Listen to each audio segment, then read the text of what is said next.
Bonjour, nous voici encore réunis, et nous allons passer un temps ensemble dans la parole de Dieu.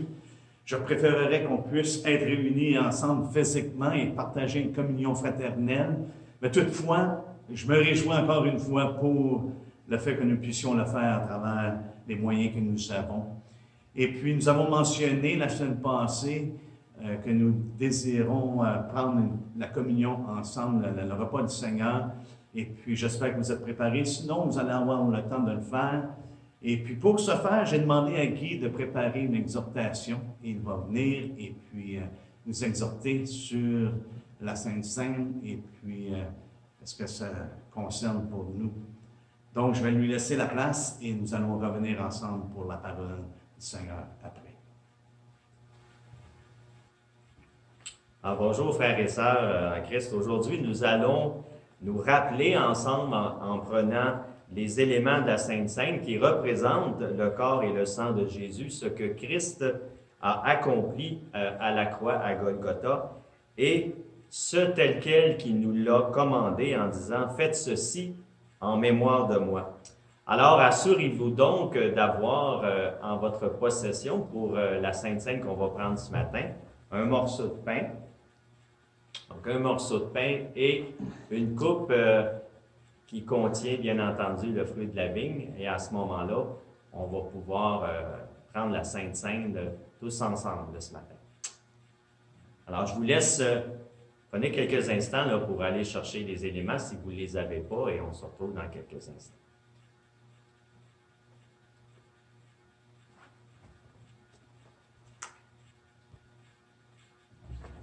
Alors, j'espère que vous avez en votre possession ce qu'il faut pour la Sainte ce matin. Alors, j'ai choisi pour ce faire d'utiliser le verset que vous allez retrouver dans les Écritures, dans Luc chapitre 22. Luc 22, et on va lire ensemble les versets 19 et 20 qui nous parlent justement du repas du Seigneur. Donc, Luc 22, versets 19 et 20. Il est écrit: Ensuite, il prit du pain et après avoir rendu grâce, il le rompit et le leur donna, en disant, « Ceci est mon corps qui est donné pour vous. Faites ceci en mémoire de moi. » Il prit de même la coupe après le souper et la leur donna, en disant, « Cette coupe est la nouvelle alliance en mon sang, qui est répandue pour vous. » Amen.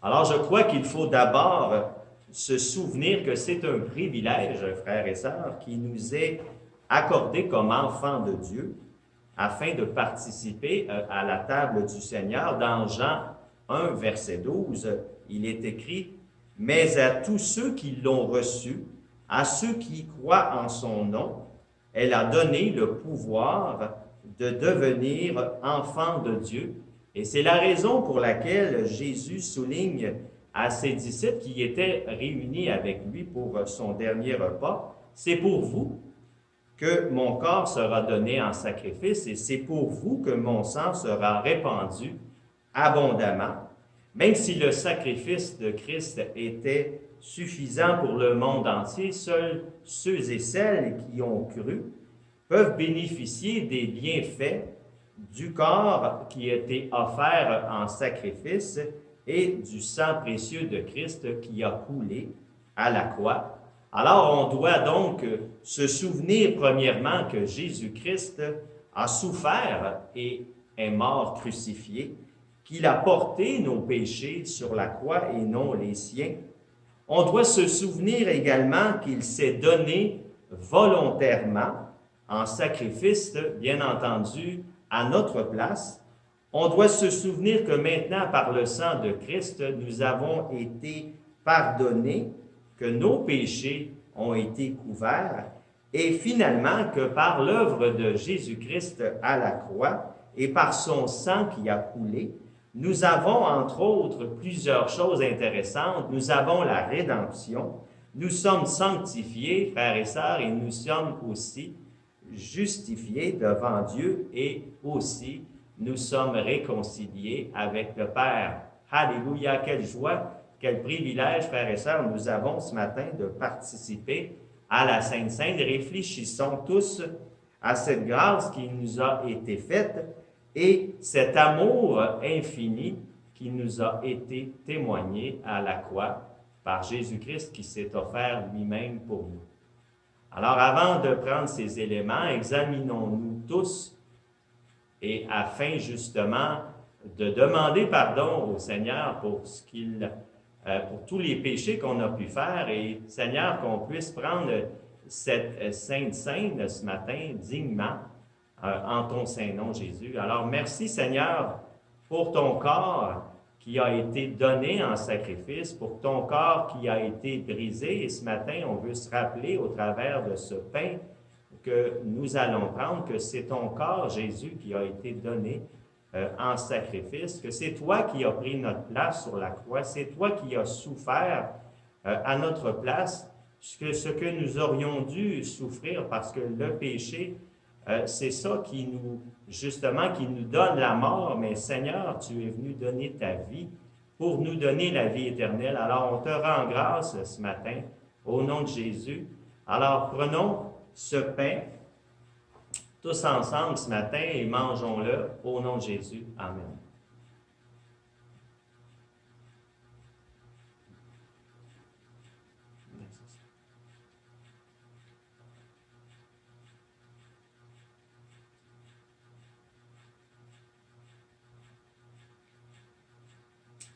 Seigneur, on te remercie également pour ton sang qui a coulé sur cette croix.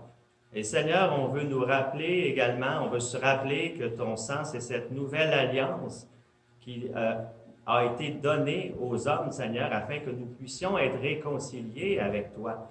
Alors, Seigneur, merci pour ton sang qui nous purifie, qui nous lave de tout péché. Seigneur, merci pour ce pardon qui nous est offert au travers de ton sang.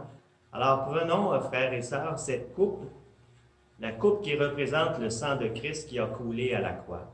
Amen.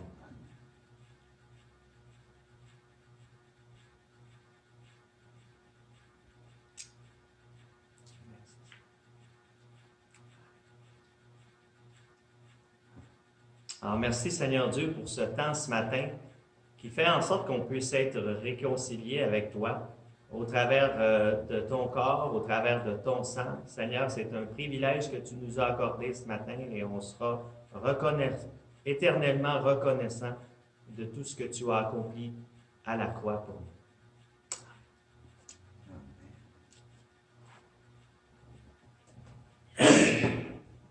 Merci Guy pour cette exhortation. Et puis nous sommes tellement reconnaissants pour tout ce que le Seigneur a accompli, n'est-ce pas, à travers son œuvre à la croix.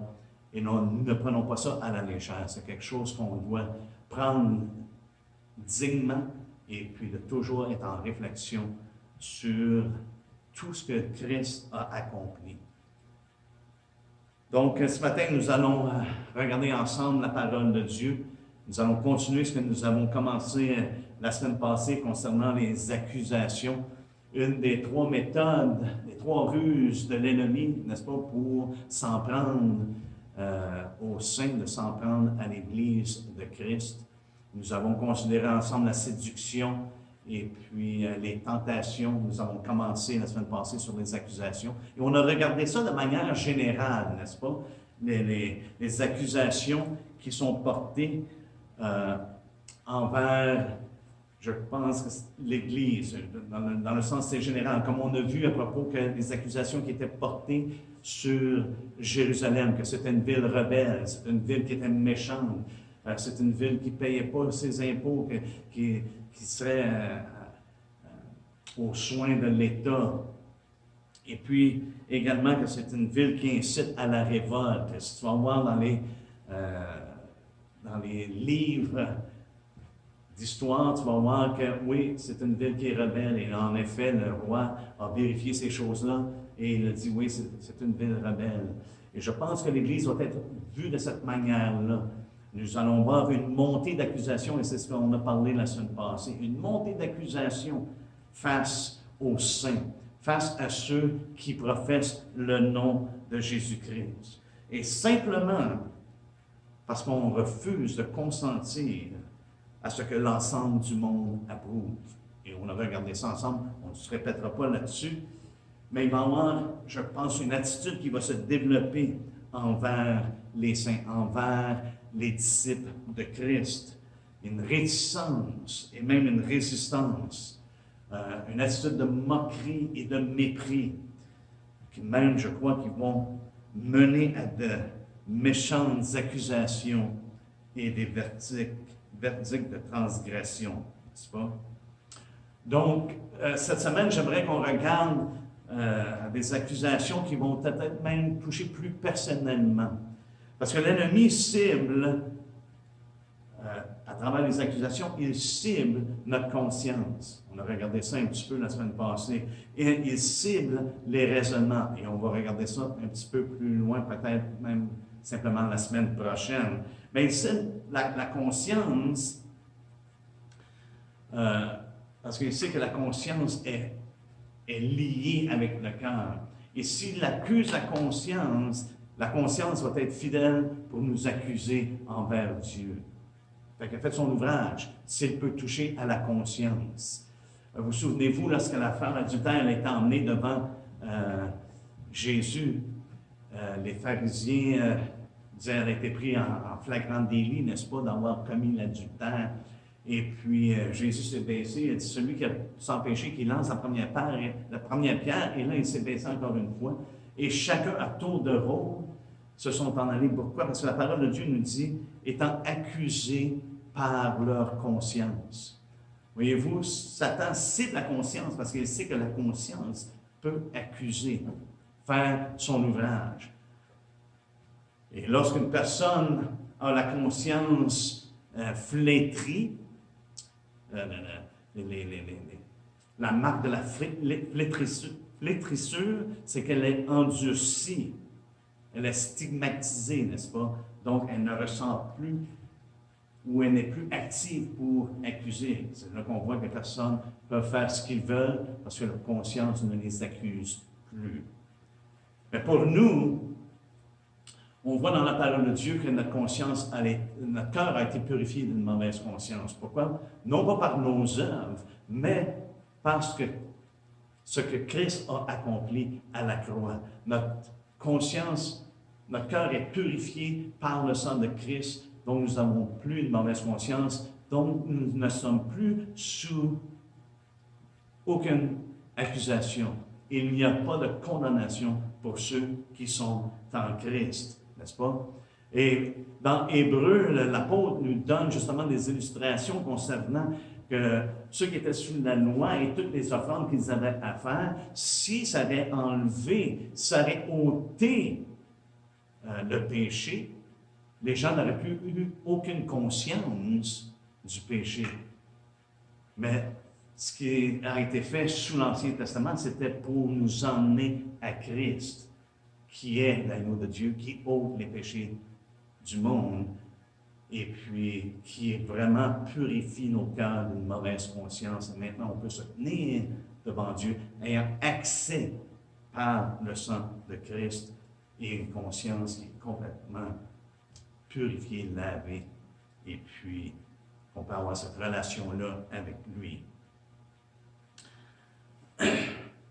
Le baptême est une représentation, non pas que ça purifie de la souillure du péché, mais c'est l'engagement d'une bonne conscience. Pourquoi? Parce que nous ne sommes pas sauvés par nos bonnes œuvres, nous ne sommes pas sauvés par nos actions, nous sommes sauvés par la grâce de Dieu, n'est-ce pas? Mais il nous a quand même donné des ordonnances. Il y a 2 ordonnances au moins concernant le salut, qui sont rattachées au salut, dont le Seigneur nous appelle à observer. La première, c'est qu'il a ordonné aux hommes de se repentir. Première ordonnance, la repentance. La deuxième, c'est d'être baptisé. C'est pour ça que ça nous dit que le baptême, c'est un engagement d'une bonne conscience. Ça ne nous sauve pas, mais c'est l'engagement d'une bonne conscience. Pourquoi? Parce qu'on a simplement reçu la parole, la révélation que Dieu nous a donnée. Alléluia. Allons de l'avant. Allons de l'avant. Et c'est ce que Pierre a prêché, n'est-ce pas? La première chose qu'il a prêché, lorsque les gens ont dit, qu'est-ce qu'on doit faire, Pierre? Après l'avoir entendu prêcher, il dit, repentez-vous, soyez baptisés et vous recevrez le don du Saint-Esprit. Donc, ce n'est pas nos œuvres, mais c'est simplement la foi dans l'œuvre de Christ. Donc, l'ennemi cherche à cibler la conscience. Il cherche à cibler également les raisonnements. Les raisonnements, on va regarder ça la semaine prochaine. Et également, à travers les accusations, spécialement la société personnelle, il cherche à éprouver notre bonne conduite. Surtout, si vous tournez avec moi dans 1 Pierre 3. 1 Pierre 3, ça nous dit au verset 15, « Mais sanctifiez dans vos cœurs Christ le Seigneur, étant toujours prêt à vous défendre avec douceur et respect, devant quiconque vous demande raison de l'espérance qui est en vous, et ayant une bonne conscience, afin que là même où il vous calomnie, comme si vous étiez des malfaiteurs, ceux qui décrient votre bonne conduite en Christ soient couverts de confusion. » Et ici, on voit ici que les accusations vont se porter parce que nous avons une bonne conduite. Et elle va se porter, elle va éprouver notre bonne conduite. Ils vont vous calomnier, ou ils vous calomnient comme si vous étiez des malfaiteurs. Les accusations, c'est que hey, ce que vous faites là, c'est pas correct. Et on a vu la semaine passée, les accusations qui peuvent se porter sont peut-être hey, vous manquez d'amour, hey, vous jugez les gens, hey, vous ne vous conformez pas à ce que nos gouvernements disent concernant telle et telle chose. Et il va y en avoir de plus en plus de ces choses-là. Et on le voit dans l'Ancien Testament, on le voit dans la parole de Dieu, qu'il y a beaucoup d'exemples, et nous allons en considérer quelques-unes. Nous en avons considéré la semaine passée avec Esdras, des accusations qu'il y a eu, mais là, c'était plus dans l'ensemble. Mais on va regarder également des accusations qui sont plus personnelles. Et c'est ce que, ici, Pierre nous dit, qu'il y a des gens, on doit avoir une bonne conscience, parce qu'il y en a qui vont calomnier comme si nous étions des malfaiteurs. Ceux qui décrient, et le terme décrit, c'est d'accuser faussement. Encore là, c'est un synonyme avec la calomnie, n'est-ce pas? Qui décrit. Qu'est-ce qu'il décrit? Hein? Votre bonne conduite en Christ. C'est ce qu'ils font. Et c'est ce qui va arriver de plus en plus. Les gens vont nous regarder et vont voir des choses qu'ils n'aimeront pas parce que ça va les accuser. Et qu'est-ce que les gens ont tendance à faire lorsqu'ils se sentent coincés? C'est qu'ils tournent les choses et les renversent et accusent à leur tour. On appelle ça de la projection pour ceux qui suivent un petit peu la psychologie et ces choses-là. Hein? C'est de la projection. Ils projettent ce qu'ils font eux autres mêmes, mais le projettent envers les autres et ils vont accuser, calomnier, décrire ou faussement accuser notre bonne conduite, comme si nous étions des malfaiteurs. On peut prendre par exemple l'exemple qu'on voit dans l'Ancien Testament de Joseph. Allons dans Genèse 39. Joseph est un homme intègre, est un homme qui craignait Dieu, qui aimait Dieu. Et puis, on le voit ici, qui, après avoir été vendu par ses frères aux Égyptiens, il devient le serviteur de Potiphar, n'est-ce pas? Et au point que ça nous dit au verset 6, que Potiphar abandonna aux mains de Joseph tout ce qui lui appartenait, et il n'avait avec lui d'autre soin que celui de prendre sa nourriture. Or, Joseph était beau de taille et beau de figure. Potiphar avait tout remis à Joseph. Pourquoi? Parce qu'il avait une conduite qui était impeccable, n'est-ce pas? Parce que l'Éternel, ça nous dit que l'Éternel était avec lui. Et tout ce qu'il entreprenait prospérait entre les mains de Joseph. Et Potiphar a remarqué la bénédiction qui était sur lui. Il a remarqué son caractère intègre. Et puis, on sait que Joseph a subi des accusations personnelles qui était complètement fausse.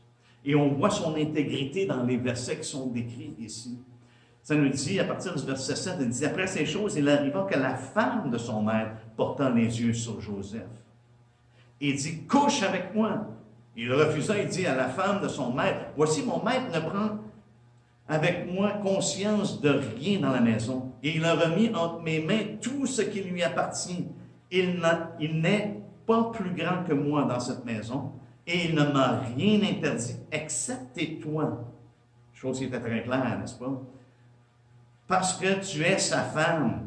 Comment ferais-je un aussi grand mal et pécherais-je contre Dieu? Et aussi, on voit la conscience de Joseph. Il a une bonne conscience, il a une bonne conduite devant les hommes et devant Dieu. Il est conscient qu'il ne veut pas pécher contre Dieu. Il ne veut pas ruiner son témoignage et ruiner sa réputation et sa bonne conduite. Hein?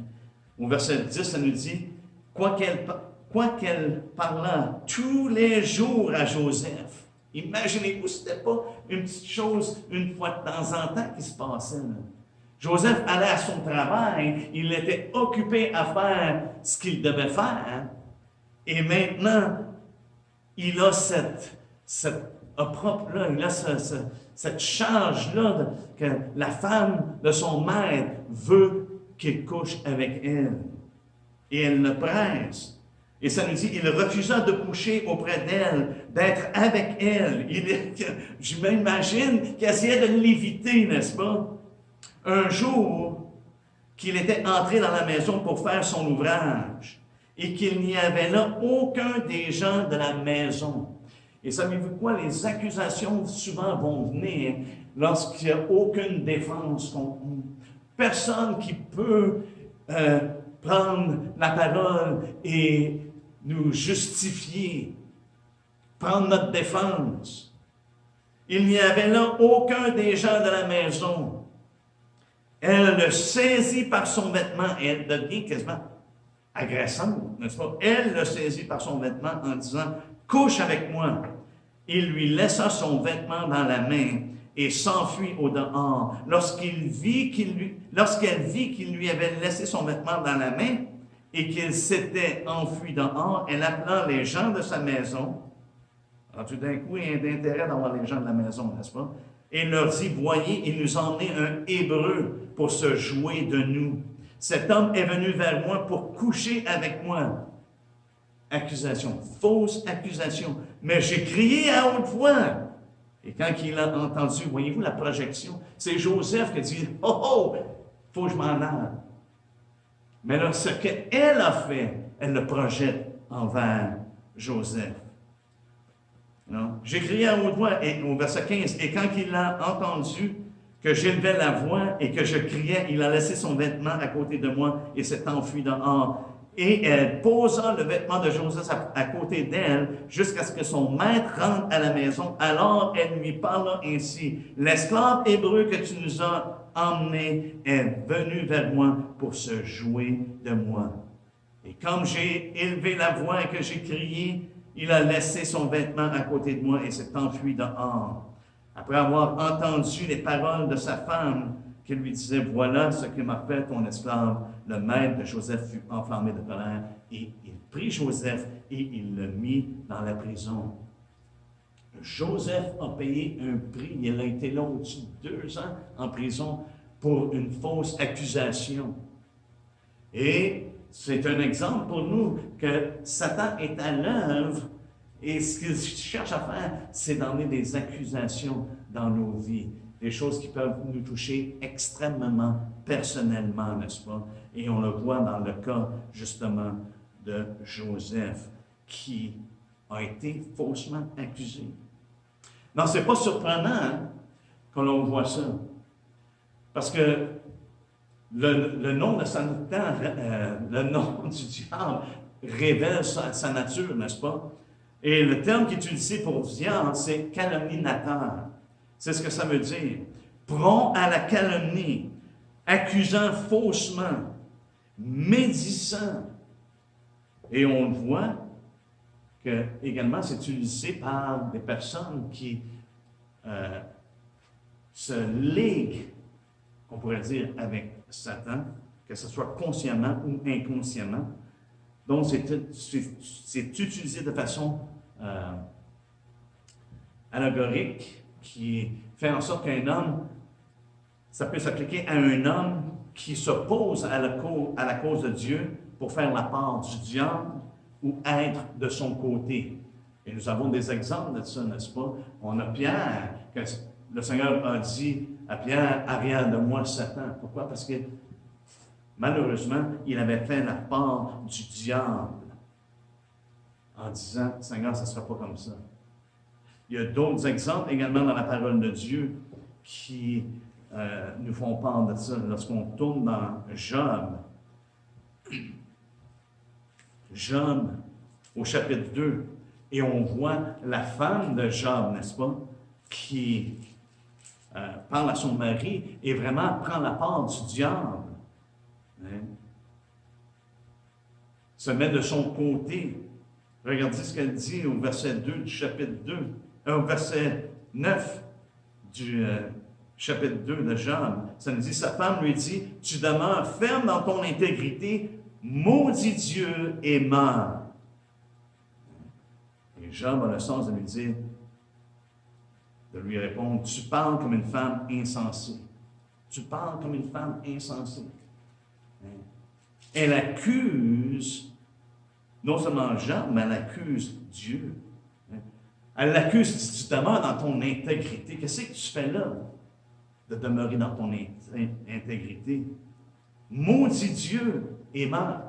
Elle accuse Dieu de ne pas être juste et bon, n'est-ce pas? Maudis-le. Et c'est ce que l'ennemi fait à travers les personnes et ceux qui se mettent de son côté. Et c'est un des exemples que l'on voit à travers la parole de Dieu. Il y a des accusations qui deviennent de plus en plus personnelles, n'est-ce pas? Plus en plus personnelles. On a regardé la semaine passée Esdras, mais on peut tourner ensemble dans Néhémie. On voit à maintes reprises les attaques et des accusations qui sont portées lorsque Néhémie est appelé pour rebâtir la muraille de Jérusalem. On voit ici que les ennemis ne sont pas contents, n'est-ce pas? Lui, il a l'assurance de faire la volonté de Dieu. Il sait exactement à ce à quoi le Seigneur l'appelle. Et il réalise que la bonne main de Dieu est sur lui pour accomplir ces choses-là. Mais il y a de l'opposition. Nous, en tant qu'Église, nous savons que le Seigneur nous appelle et nous a donné un mandat de prêcher l'Évangile, de faire connaître la voie du salut, de faire connaître qu'il n'y a aucun autre nom qui a été donné parmi les hommes par lequel nous pouvons être sauvés que le nom de Jésus-Christ. Il est important pour nous de garder le focus, que malgré ce qui peut se passer alentour de nous, qu'on doit demeurer ferme dans l'Évangile qui nous a été confié par le Seigneur lui-même. Chacun de nous, nous avons la responsabilité de faire connaître l'amour de Dieu qui nous a révélé en son Fils. Chacun de nous a une responsabilité de marcher dans une bonne conduite, avec une conscience qui est claire, qui est pure, afin qu'aucune des accusations qui est portée contre nous ait une vraie substance. Et les gens peuvent dire, ça c'est vrai. Non, on doit marcher de manière à avoir une conscience qui est libre de toute accusation. Maintenant, il va y avoir des fausses accusations, comme dans le cas de Néhémie ici, qui a été faussement accusé. Et j'aimerais qu'on regarde ensemble les divers instruments d'opposition et d'accusation. Dans le cas de Néhémie et puis le peuple d'Israël, dans ce temps-là, on voit que les instruments étaient des hommes, des gouverneurs, des hommes d'autorité, n'est-ce pas? Et c'est souvent là, frères et sœurs, Jésus a été opposé par des personnes d'autorité. Ce n'est pas le peuple qui qui l'ont opposé. Mais ce sont des personnes en autorité qui l'ont opposé. Et c'est ce qui est malheureux, c'est que ces hommes d'autorité-là influencent le peuple qui éventuellement vont se lever contre les personnes. Pourquoi? Parce qu'ils ont tellement été mindés par la population, par les gouverneurs, ceux qui sont en autorité, qu'ils commencent à penser de cette manière-là eux-mêmes. Et ils agissent, ils deviennent les pieds et les bras de ceux qui sont en autorité pour faire leur volonté. Et on voit ici que dans Néhémie 2, si on prend le temps de regarder dans Néhémie 2, et puis on va simplement lire le verset 10, ça nous donne un peu le contexte de ceux qui opposent. Ça nous dit, verset 10, Sanballat, le Horonite, et Tobia, ou Tobadja, le serviteur ammonite, l'ayant appris, eurent un grand déplaisir. Ils ont eu un grand déplaisir du fait qu'ils venaient pour rebâtir la muraille de Jérusalem. Et puis, ça nous dit également, Sanballat était le gouverneur de la Samarie. Probablement que c'était un Moabite, parce que Horonite, c'était une ville de Moab, Horon, et puis il était gouverneur de la Samarie, qui était au nord de Jérusalem, n'est-ce pas? Tobéja était fort probablement un magistrat à l'est du Jourdain. Et puis, au verset 19, ça nous dit que Gershom, n'est-ce pas? Sanballat, verset 19, Sanballat le Horonite, Tobéja le serviteur ammonite, et Geshem l'arabe, qui était probablement au sud. Israël était entouré, n'est-ce pas? Le nord, le sud, l'est, par des gens qui opposaient ce que Dieu voulait accomplir, qui opposaient leur existence même. Et on voit encore ça de nos jours, n'est-ce pas? Que les pays alentours d'Israël méprisent leur existence et cherchent même leur destruction. Et on peut voir que ces choses-là vont se rattacher également au peuple de Dieu de nos jours, à l'Église. Et c'est des choses qui vont nous toucher personnellement. Et puis, dans toutes ces oppositions-là, et même dans les accusations, ce que l'on voit, le but est toujours le même, c'est de faire cesser l'œuvre. Et c'est pour ça que je vois qu'il va y avoir une montée d'accusations, il va y avoir une résistance qui va s'élever de plus en plus. Pourquoi? Parce que l'ennemi sait que son temps est court et puis il veut arrêter l'œuvre. Il ne veut pas que l'Église soit bâtie, n'est-ce pas? Christ bâtit son Église et l'ennemi résiste et il ne veut pas le succès de l'œuvre de Christ. Et il ne sait pas qu'il est déjà vaincu. C'est ça qui est malheureux. Il est séduit lui-même et il séduit les autres. Et ce qu'il fait, sa tactique, c'est d'accuser. Et on voit ici, on va voir différentes accusations qui sont adressées. Même au verset 19, si on continue à lire, ça nous dit, ayant été informé, Sanballat, Tobéja et Gesem, en ayant été informés, se moquèrent de nous et nous méprisèrent. Et dire, que faites-vous là? Vous révoltez-vous contre le roi. Voyez-vous?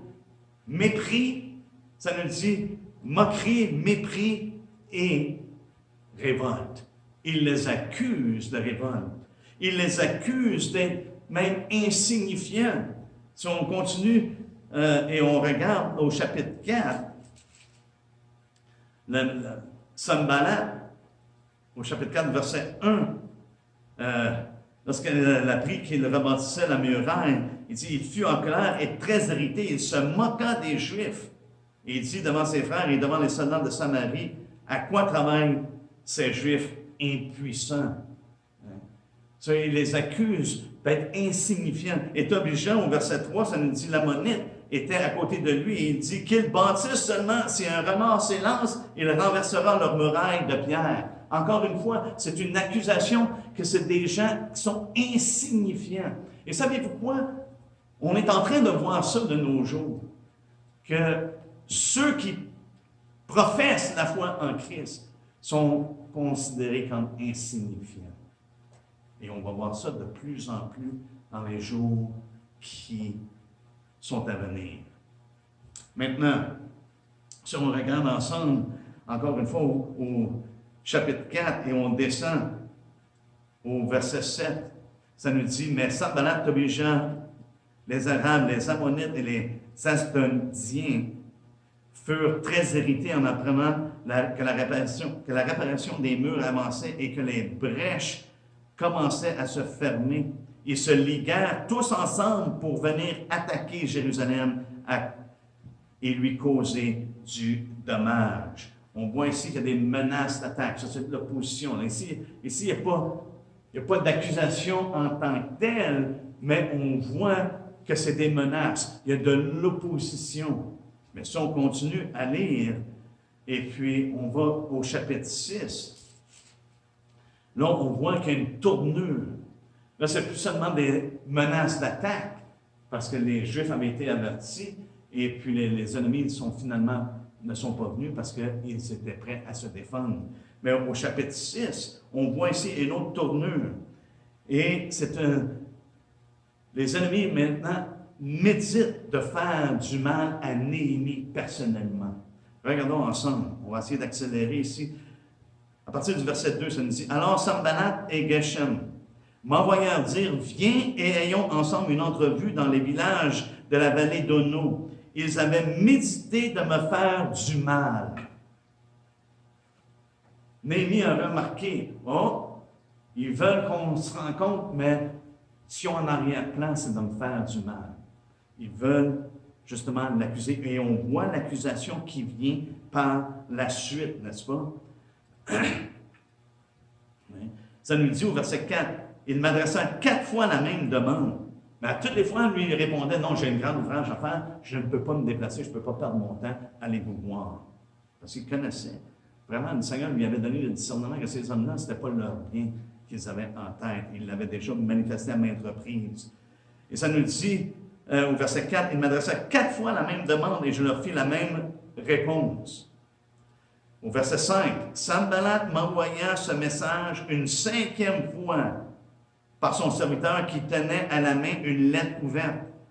Et il était écrit, « Le bruit se répand parmi les nations et Gashmu affirme que toi et les Juifs, vous pensez à vous révolter et que c'est dans ce but que tu rebâtis la muraille. Tu vas, dit-on, devenir le roi. Tu as même établi des prophètes pour te proclamer à Jérusalem roi de Juda. » Voyez-vous l'accusation qu'il porte envers Néhémie? Il dit, « Hey Néhémie, tu n'es pas au courant de ce qui se passe? La rumeur, qu'est-ce qui se répand dans les alentours, c'est que vous voulez vous révolter et c'est toi qui vas devenir le roi, et même t'engager des gens pour le prophétiser, pour le proclamer. » Et regardez la réponse que Néhémie lui donne plutôt. Au verset 8, ça dit, « Je fis répondre à Sanballat, ce que tu dis là n'est pas, c'est toi qui l'inventes. » Ici, l'accusation, c'est des fausses accusations, c'est la machination de leur propre imagination. C'est leur mauvais cœur qui parle et qui accuse avec des inventions. Au verset 9, il dit, « Tous ces gens voulaient nous effrayer et ils se disaient, ils perdront courage et l'œuvre ne se fera pas. » Voyez-vous, l'objectif est le même. C'est qu'on perde courage et qu'on ne fasse pas l'œuvre à laquelle nous sommes appelés. Et c'est exactement ce que l'ennemi veut faire à travers les accusations. Quelle que soit la source de l'accusation, le but, c'est que nous perdions courage et que nous cessions l'œuvre à laquelle le Seigneur nous appelle. Et quel que soit le niveau à laquelle ces choses-là se font, en ce moment même, on peut être certain que le but de l'ennemi, à travers les accusations, c'est que nous baissions les bras et que nous arrêtions de faire ce que le Seigneur nous appelle à faire. C'est à 5 reprises, n'est-ce pas? Et là, lorsque ce n'est pas assez, on voit que lorsque les autorités gouvernementales n'arrivent pas à leur but, souvent l'ennemi va se servir des autorités religieuses pour essayer d'accomplir justement son œuvre, d'essayer d'accomplir ses propres desseins. Ça nous dit au chapitre 6, au verset 10, il dit « Je me rendis chez Shemaja, fils d'Alaja, fils de Méhétabel. Il s'était enfermé et il dit, allons ensemble dans la maison de Dieu au milieu du temple et fermons les portes du temple car ils viennent pour te tuer et c'est pendant la nuit qu'ils viendront pour te tuer. J'ai répondu, un homme comme moi prendre la fuite. Il essaie de chercher de l'effrayer, n'est-ce pas? Et ça nous dit, et quel homme tel que moi pourrait entrer dans le temple et vivre? Il voulait l'emmener à violer la parole de Dieu. Ce n'était pas à Néhémie à entrer dans le temple. Et il dit, je n'entrerai point. Et je reconnus que ce n'était pas Dieu qui l'envoyait. Alléluia. Merci Seigneur pour le discernement, n'est-ce pas? Je reconnus que ce n'était pas Dieu qui l'envoyait, mais il prophétisa ainsi sur moi parce que Sanballat et Tobija lui avaient donné de l'argent. Il y a des hommes qui vont faire n'importe quoi pour de l'argent. Ils vont trahir pour de l'argent. Et c'est exactement ce qui se passe ici. Ils vont prophétiser des choses, ils vont emmener des accusations pour de l'argent. Et ça nous dit au verset 13, « En le gagnant ainsi, ils espéraient que j'aurais peur et que je suivrais ses avis et commettrais un péché. Et ils auraient profité de cette atteinte, de cette accusation, de cette attaque à ma réputation pour me couvrir de propre, pour me couvrir de honte. Ils auraient profité de cette atteinte, en l'accusant, « Hey, t'es entré dans la maison de Dieu lorsque tu ne devrais pas l'avoir fait. » Ou bien non, « Ah, tu t'es tourné de bord, tu as eu peur. Tu as été effrayé. » Il aurait porté ça contre lui, il en aurait profité contre lui. Et ça nous dit, « Souviens-toi, ô mon Dieu, de Tobija et de Sanballat, et de leurs œuvres. Souviens-toi aussi de Noadia, la prophétesse, et des autres prophètes qui cherchaient à m'effrayer. » Imaginez-vous qui parlaient la parole de Dieu, qui prophétisait en son nom pour essayer d'emmener de la crainte. On le sait que le Seigneur ne nous a pas donné un esprit de crainte, n'est-ce pas? Un esprit de timidité et de puissance, d'amour et de sagesse. Donc, il était en mesure de reconnaître que ces gens-là ne parlaient pas de la part de Dieu. Frères et sœurs, nous vivons dans un temps là où je crains que ceux qui professent la parole de Dieu, malheureusement, ne professeront pas, ne parleront pas de la part du Seigneur, mais pour leurs propres intérêts. Non seulement qu'il y en a qui vont essayer de discréditer à travers la parole de Dieu même, qui vont emmener des paroles, qui vont essayer de discréditer notre caractère. Mais il y en a également qui s'infiltrent au sein du peuple de Dieu, comme le fait Tobija. Et on voit ça à partir du verset 17 jusqu'à 19. Tobija s'était infiltré. Pourquoi? Parce qu'il s'était lié par serment avec des personnes et qu'il s'était même marié avec une fille de la tribu de Juda. Donc, il était vraiment infiltré au sein du peuple. Et ce qu'on va voir de plus en plus, probablement, dans les derniers temps, il va y avoir des gens qui vont essayer de s'infiltrer, et puis, justement, pour avoir des dénonciateurs, qu'on pourrait dire. On voit ça aujourd'hui, n'est-ce pas? Il y a des gens, en ce moment, même on est encouragé, le gouvernement encourage les gens de dénoncer les gens qui ne respectent pas les consignes, qui ne respectent pas ce que le gouvernement nous impose en ce moment face au coronavirus, n'est-ce pas? et puis le confinement et la distanciation et ces choses-là, il nous encourage à dénoncer les gens. Ici, Tobéja avait des personnes au sein du peuple qui étaient des dénonciateurs vraiment, et puis qui cherchaient à travers ça d'intimider Néhémie par toutes sortes d'accusations. Et ça nous dit au verset 17, dans ce temps-là, il y avait aussi des grands de Juda qui adressaient fréquemment des lettres à Tobija et qui en recevaient de lui. Donc, il y avait une communication. C'était comme des espions au service de Tobija. Et puis, ça nous dit car plusieurs en Juda étaient liés à lui par serment parce qu'il était gendre de Shekania, fils d'Arak, et que son fils Jochanan avait pris la fille de Meshulam, fils de Bérikia. Il disait même du bien de lui en ma présence, et il lui rapportait mes paroles. Tobija envoya des lettres pour m'effrayer. Fait que les gens parlaient en bien de Tobija, qui était un ennemi du peuple, mais parce qu'ils étaient liés avec lui par serment et par mariage, parce qu'il il avait marié quelqu'un de la tribu. Il se servait de ces gens-là pour essayer d'attendrir et puis de manipuler Néhémie et l'emmener à être effrayé et à délaisser l'œuvre qu'il était appelé à faire. Et puis, nous devons être fermes comme Néhémie. On doit être fermes, nous, pareillement, dans notre génération, face à toutes les accusations qui peuvent venir nous toucher personnellement, notre caractère, notre conscience et les accusations qui peuvent venir pour essayer de nous faire abandonner l'œuvre à laquelle le Seigneur nous appelle. Et nous avons une responsabilité dans notre génération de faire connaître le Seigneur Jésus-Christ, de proclamer l'Évangile, et nous devons ne laisser rien qui nous empêche de faire ça, même en ce moment dans la condition dont nous nous trouvons.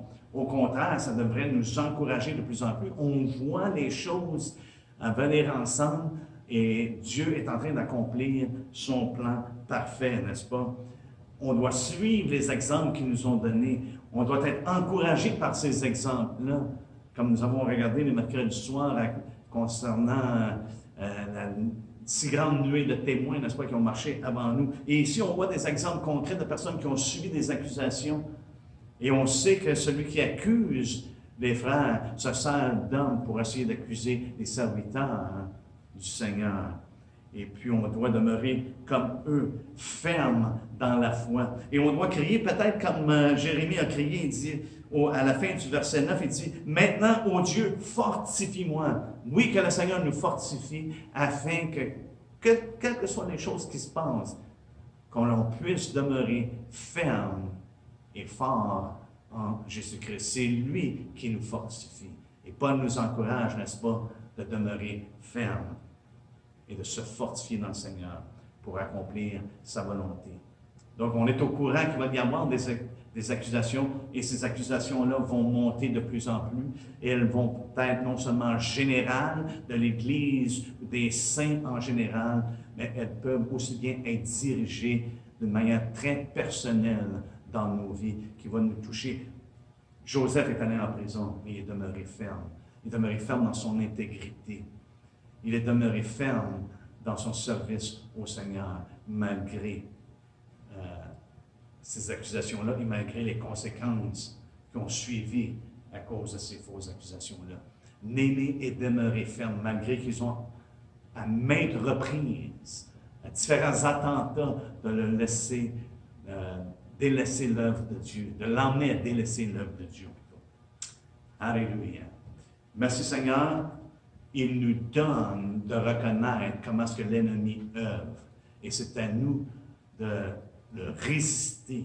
Ça nous dit résister le diable et il fuira loin de vous. Que ce soit dans la séduction, que ce soit dans la tentation ou que ce soit même dans les accusations. Et c'est ce qu'on va regarder la semaine prochaine concernant les accusations qui ciblent notre raisonnement, n'est-ce pas? Donc, On se revoit la semaine prochaine. Que le Seigneur vous bénisse abondamment et puis continuez de lever la tête parce que notre rédemption approche. Amen. Soyez bénis.